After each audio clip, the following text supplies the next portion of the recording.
சகஸ்ரநாமத்தில் 189வது நாமாவளி ரொம்ப முக்கியமான நாமாவளி. நாம் இப்போ பிரயோகத்தில் வச்சுட்டுருக்க நாமாவளி கோவிந்தஹா அப்படின்ற சொல்கிற நாமாவளி, விசேஷமான நாமாவளி. இந்த நாமாவளிக்கு ஆழ்வார் ஆச்சாரியர்கள் கொடுத்துருக்க, பெரியவர்கள் கொடுத்துருக்க விசேஷமான விளக்கம் என்னென்னா, தேவர்கள் செய்யும் துதிகளை பெறுபவர்.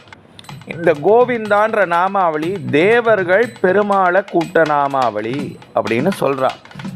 அதனால தான் நாம் இப்போ அந்த கோவிந்தான்ற நாமாவளியை சொல்லி பெருமாளை கூப்பிடுறோம்.